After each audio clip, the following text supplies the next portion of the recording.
Hi guys, welcome back to my channel and page. Guys, our Senate President is Godswill AKPABIO is in a hot seat right now as Senator Natasha is giving him woto woto, full-time woto woto. The last time Senator Natasha warned the wife that the wife should stay off, that she have her evidence. And this is not a family accusation. This is personal accusation because Senator Natasha have all the evidence to prove that what she is saying is not even an accusation, but she is saying what she knows and what's really happened.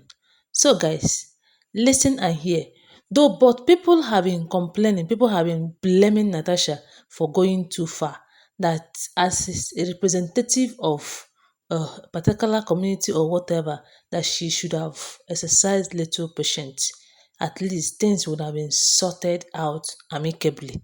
So listen and hear what people say. Some people are blaming her, while some people are also siding for her, saying that she did the right thing, that she's not the kind of person that will be suppressed and she will be dying in silence. That is why she came out to speak. So listen and hear what Natasha, please, you are not recognized to speak from there. That is the order of the Senate. Sir, order 10 on privileges.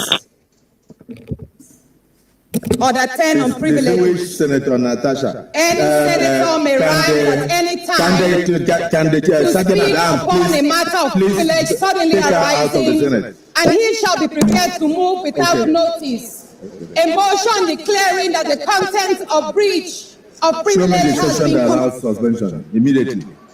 And order 24, rule 2. Equality. Women in Nigerian politics still encounter systemic barriers, discrimination, and even hostility as they strive to make their voices heard. Recently, an incident on the floor of Nigeria's Senate has brought this issue back to the spotlight after Kogi Senator Natasha Akpoti found herself in an altercation with the Senate President. Now, the incident has sparked a broader conversation about the treatment of women in Nigerian political spaces and the obstacles they continue to overcome to lead effectively. The report. Women in leadership often face heightened scrutiny, gender-based stereotypes, and even harassment.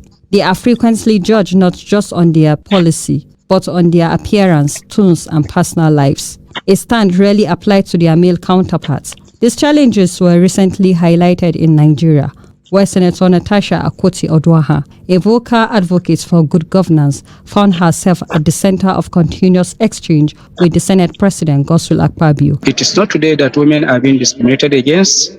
It is a common phenomenon globally. Nigeria is not an exception. Having said that, what happened between Senator Natasha and a colleague, the Senate President, is quite unfortunate. It's not something that's supposed to happen. It is natural that when somebody is feeling suppressed or repressed, the natural tendency is to revolt. So I see what happened within that very particular continuum. Even if it is an animal that you try to subdue or to suppress, the natural tendency is for the animal to revolt and face you. Senator Akpoti, representing Kogi Central, who is billed to face a disciplinary committee over her perceived unruly behavior in the Senate, has alleged that the rift between her and the Senate President, Godswill AKPABIO, follow her continuous snub on his sexual advances.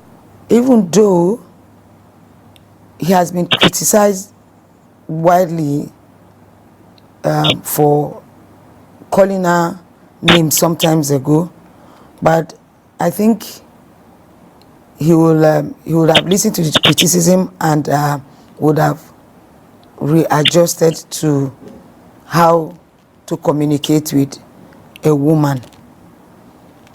On the other hand, I will advise that Senator Natasha next time should be a bit calm and find a very peaceful way to resolve these issues. If she can't do it directly, I'm sure the Senate President will definitely have some of her colleagues that are very close and that he listened to them, that she could approach them to talk to him in a respectful and understanding manner.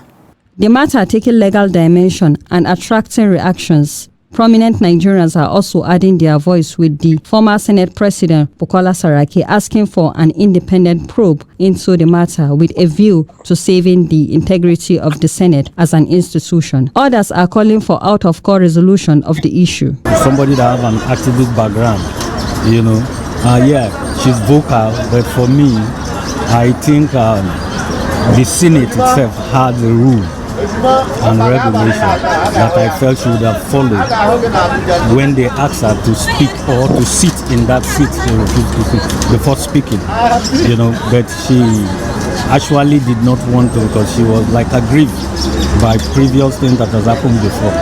So I think that was why she spilled out so much. Today, the media everywhere, social media is agog with Natasha. But I think as somebody representing the senatorial district, she should have been more calm and mature.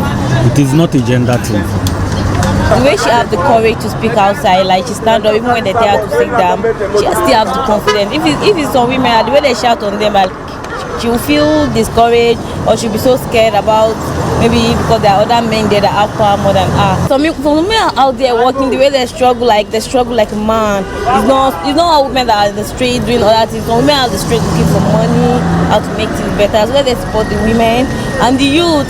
Most of us are working though, like we are working, we are struggling to make it right. So it's not everybody that is doing Yahoo.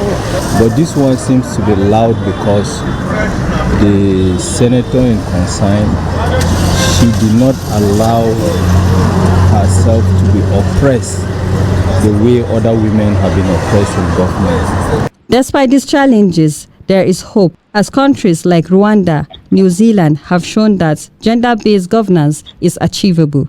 Amina Ibrahim, Trust TV News. So guys, you have seen that so many people condemned her action, while some is in support of her. Those that support her knows that in Nigerian government, they are not seeing women the way they are seeing men. They are seeing women in different perspective, which is not supposed to be, because they are all one. Even before God, everybody is one. So this woman is not the type that will sit down and will watch you, maybe marginalize her, maybe treat her anyhow. That is why she decided to speak out. But I support her. I support her because me, I hate gender bias. I hate you sterilizing people because of their women, or marginalizing people because of their women. No. Treat Obi the way you treat Ada. Let the treatment be the same. So guys, tell me what you think about this on the comment section. Do you like what Senator Natasha did, or are you among those people that is condemning her action?